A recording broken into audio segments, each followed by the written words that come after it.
এটাই তার প্রমাণ।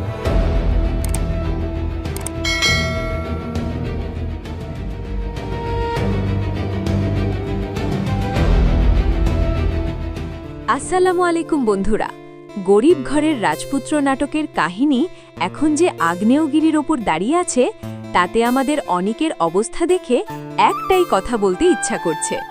অনিকের কপালে এখন আল্লাহ জানে কি আযাব আছে।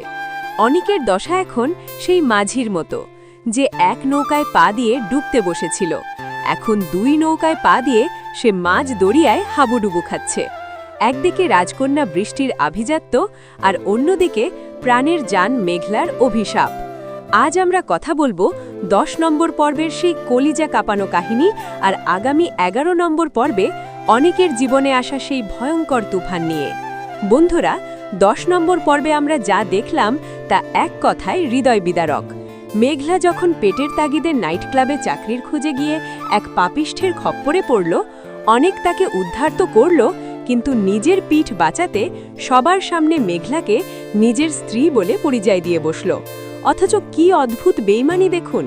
এর কিছুক্ষণ পরেই যখন সে বৃষ্টির সাথে রেস্তোরাঁয় খেতে গেল, সেখানে মেঘলাকে কাবাব বিক্রি করতে দেখে নিজের মান বাঁচাতে তাকে সবার সামনে অফিসের ঝাড়ুদার বলে চরম অপমান করল।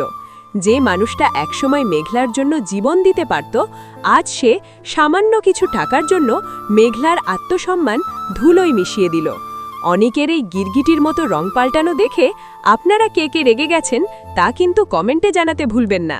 তবে আসল খেলাটা জমিয়ে দিয়েছে অনেকের সেই বেইমান বন্ধু রাতুল। সে কিন্তু শান্ত হয়ে বসে থাকার পাত্র নয়। সে সরাসরি বৃষ্টির বাড়িতে হানা দিয়ে অনেকের সব বেইমানি ফাঁস করে দেওয়ার চেষ্টা করছে। রাতুল সরাসরি বৃষ্টির কানে বিষ ঢেলে দিয়ে বলেছে, অনেক আসলে দুই নৌকায় পা দিয়ে চলছে। সে মেঘলাকে ডিভোর্স না দিয়েই বৃষ্টিকে বিয়ে করেছে। এমনকি বৃষ্টির বাবাও কিন্তু অনেককে চরম হুঁশিয়ারি দিয়ে রেখেছেন, নিজের মেয়ের চোখে এক ফোঁটা জল দেখলে তিনি অনেককে আস্ত রাখবেন না। এখন প্রশ্ন হলো, 11 নম্বর পর্বে কি হতে যাচ্ছে? আমাদের কাছে আসা বড় আপডেট বলছে, রাতুল যখন সরাসরি বৃষ্টির বাবার সামনে অনেকের প্রথম বিয়ের সব ছবি আর অকাট্য প্রমাণ টেবিলের উপর আছড়ে ফেলবে, তখন অনেকের সব সাজানো অভিনয় তাসের ঘরের মতো মর করে ভেঙে পড়বে।